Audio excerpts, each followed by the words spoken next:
मैं professor Amitabh sir आपके पास आना चाहूंगा, क्योंकि अभी ये जो दौर है वो विद्रोहियों के लिए जश्न मनाने का है। एक बहुत बड़ी जीत है जो बीते 8 साल से वहां पर विद्रोही कोशिश कर रहे थे, वो मुकाम हासिल किया है। और ये जश्न मनाने की तस्वीर तमाम जो अहम इमारतें, उनमें से एक राष्ट्रपति भवन है, उस पर कब्जा किया गया है। लेकिन इसके बाद आप क्या होते हुए देख रहे हैं? देखिए करुणा, ये जो दृश्य आप दिखा रहे हैं अपने दर्शकों को, मुझे वो बगदाद का, वो इराक का पैलेस जब अमेरिकन आर्मी घुसी थी उसकी याद दिला रहा है। फिलहाल जो सिचुएशन है उसमें एक चीज़ तो बहुत स्पष्ट है कि सीरिया एक बहुत बड़े इंस्टेबिलिटी की तरफ बढ़ रहा है। और यहाँ जो संतुलन है डिफरेंट फोर्सेस का, हमने अब तक 4 कहा है। एक सबसे बड़ा इंपॉर्टेंट आईसिस है जो अभी भी फ्यू पॉकेट्स होल्ड करता है, उसका हश्र क्या होगा? जाहिर है जिस तरह से सत्ता का हस्तांतरण होने जा रहा है वो कमोबेश हम माने जो वेस्ट एशिया की पॉलिटिक्स रही है उसमें शांतिपूर्ण रहा है। मिनिमम लोग मारे गए, हताहत हुए हैं, एटलीस्ट पिछले 10 दिनों में जब वो उनकी मूवमेंट हुई है ट्रूप्स की। लेकिन आने वाला समय सचमुच परीक्षा का समय होगा। और इसमें सबसे फ़ायदा किसको है?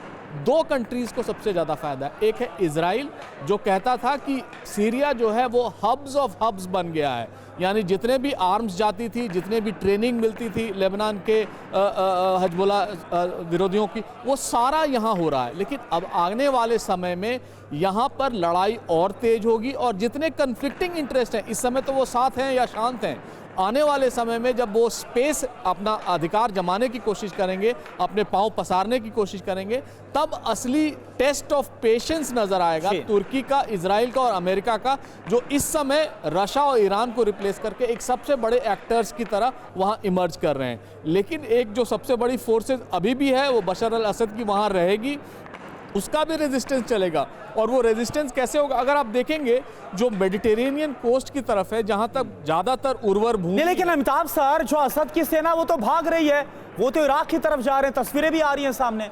लेकिन जो भाग रही है उनमें सारे थोड़ी भागेंगे, जो उनके सपोर्टर्स हैं, जो अब तक उनका करीब 50 साल से शासन चल रहा है, 45 साल से असद फैमिली का, उनके सपोर्टर्स तो होंगे, उनके वेस्टेड इंटरेस्ट तो होंगे, उनके एलीट वही रेजिस्टेंस करेंगे, वो आर्म्ड रेजिस्टेंस करेंगे जोलानी के खिलाफ, यानी HTS के खिलाफ। और यही नहीं, आने वाले दिनों में इजराइल और तुर्की ये 2 बहुत बड़े प्लेयर हो जाएंगे ईरान को रिप्लेस करके, जो एक नया सिरदर्द बनेगा। और चलिए, ये आपने बड़ी बात कही कि इजराइल और जो तुर्की है वो एक बड़े प्लेयर के तौर पर सीरिया में सामने आएंगे। एक और बड़ी खबर का हम रुख कर रहे हैं। देखिए, विद्रोहियों ने सीरिया पर कब्जे का ऐलान किया और बाकायदा वहां का जो सरकारी चैनल है, सरकारी टीवी चैनल, यहां से विद्रोहियों का ऐलान हुआ है।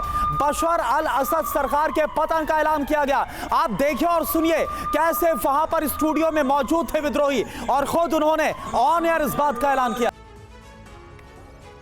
और देखिए, लगातार हम आपको बता रहे हैं कि सीरिया में कैसे घटनाक्रम बदला और अब असद सरकार वहां पर गिर चुकी है और अब रेबेलियन फोर्सेस ने पूरे इलाके को कब्जा कर दिया। अब नया रूल होगा सीरिया में और सीरिया डेमोक्रेटिक फोर्सेस की भी एक बड़ी बैठक की जा रही है, जहां इजरायली प्रतिनिधियों के साथ अहम बैठक की जा रही है। रेडियो और टेलीविजन नेटवर्क की रिपोर्ट से यह खुलासा हुआ है कि लगातार ये बातचीत की जा रही है। हालांकि देखिए, तस्वीरें हम आपको दिखा रहे हैं और ये हम आपको बता रहे हैं कि रेडियो और की जो टीवी की रिपोर्ट है बता रही है कि सीरिया के ताज़ा हालात किस तरीके से है, ये जानकारी दिखाई जा रही है। हमारे साथ हमारे एक्सपर्ट भी जुड़े हुए हैं और ये तस्वीरें हम आपको दिखा रहे हैं। एक्सपर्ट का रुख भी करेंगे, लेकिन लगातार आपको ताज़ा हालात बता रहे हैं कि आखिरकार सीरिया में किस तरीके के हालात इस समय बने हुए हैं।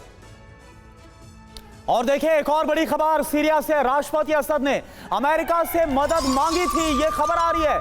अमेरिकी न्यूज एजेंसी ब्लूमबर्ग की तरफ से बहुत बड़ा दावा, सीरियाई विद्रोह नियंत्रित करने के लिए मदद मांगी थी, बदले में हिजबुल्लाह को सहयोग बंद करने का वादा किया गया था, यानी आखिरी कोशिश की गई थी असद की तरफ से। सीरिया हिजबुल्लाह पर लगाम कसने को तैयार था, यानी कि पता था। और हमने आपको कल भी दिखाया था कि कैसे असद चाहते थे कि विद्रोहियों से बात हो और उन्हें सेफ इवैक्यूएशन दिया जाए।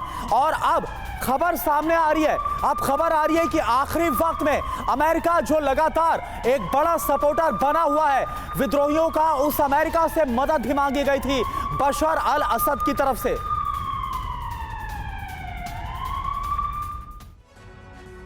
तो सीरिया में 12 घंटे में आखिर क्या हुआ, क्योंकि सब कुछ वहां पर बदल गया। आप देखिए, पूरी जानकारी आपके सामने। राष्ट्रपति बशर अल असद का तख्ता पलट हो गया। यह आज की सबसे बड़ी खबर, ब्रेकिंग न्यूज। राजधानी दमिश्क पर विद्रोहियों का कब्जा हो गया है। विद्रोहियों का ऐलान है कि अब असद की सरकार वहां पर नहीं है। सीरियाई प्रधानमंत्री ने कह दिया है सत्ता हस्तांतरण को तैयार है वो। आज सुबह सीरिया से भाग गए हैं असद। यह खबर भी सबसे पहले हमने आपके सामने ब्रेक की। भागने से पहले अमेरिका से मदद मांगी गई, यह हम आपको बता रहे हैं। असद के रूस या फिर ईरान जाने की खबर सामने आ रही है। असद के विमान के रडार से गायब होने की खबर को भी हमने आपको दिखाया और समझाया। असद के आवास पर विद्रोहियों का कब्जा हो गया है। असद पर विद्रोहियों ने $10 मिलियन का इनाम भी घोषित किया।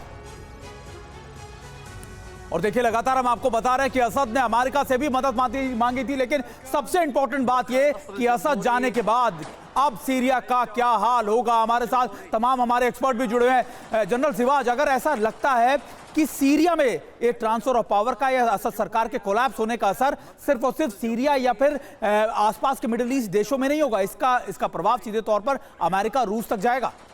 हाँ बिल्कुल, देखो सुमित, इसमें कोई शक नहीं, इसके अंदर जो एक्टर्स एंड करेक्टर्स इन्वॉल्व हैं वो काफ़ी है। और पहले जो बात कर रहे थे कि असद ने एक प्रकार अमेरिका से भी हेल्प मांगी थी, मगर वो इट वाज टू लेट, क्योंकि ये सच्चाई है कि असद गवर्नमेंट के अगेंस्ट काम करता रहा है अमेरिका, और उसी ने रेबल्स को एक प्रकार सपोर्ट दी थी।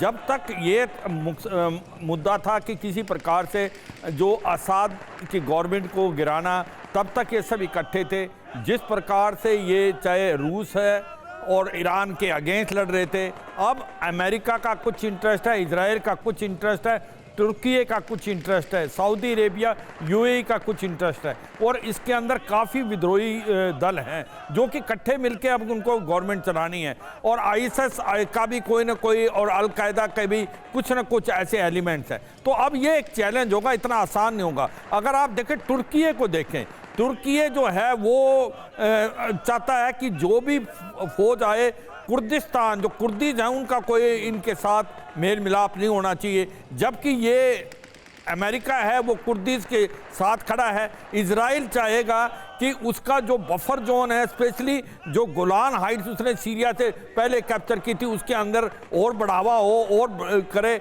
और एक प्रकार से इजराइल का एक ही मकसद था, जो मेन था, कि किसी तरीके से लैंड रूट को तोड़ा जाए, जो कि ईरान, इराक और उसके बाद लेबनान में जाता था, और वो जो हमास के थ्रू, क्योंकि वहाँ से हथियार आते थे, अब वो टूट गया। अब जो सीरिया है वो रेबल्स के हाथ में लग गया है। तो ये सच्चाई है कि अब जो लड़ाई पहली तो जीत ली है, एक कहते हैं कि वार के अंदर the battle has been won, विद्रोहियों ने कब्जा कर लिया है, पर अगली जो बैटल है वो स्टार्ट होती है कि कैसे ये ट्रांसफर ऑफ पावर होगा, किसको क्या पावर मिलेगी। एक्टर्स एंड कैरेक्टर बहुत हैं। अमेरिका का अपना इंटरेस्ट है, तुर्की का अपना इंटरेस्ट है, इजराइल का अपना इंटरेस्ट है, और कहीं ना कहीं सऊदी, यूएई। और एक चीज ध्यान रखना पड़ेगा, अमेरिका चाहता है कि इस इलाके के अंदर उसका दबदबा बना रहे, और रूस भी इतनी जल्दी जो बेसिस है उसकी सीरिया में, इराक में, उनको छोड़ने वाला नहीं। और बिल्कुल सिवाज सर, और विद्रोहियों की बात करें, क्योंकि उनके हाथ में सत्ता आएगी जो कहा जा रहा है और जो नजर आ रहा है,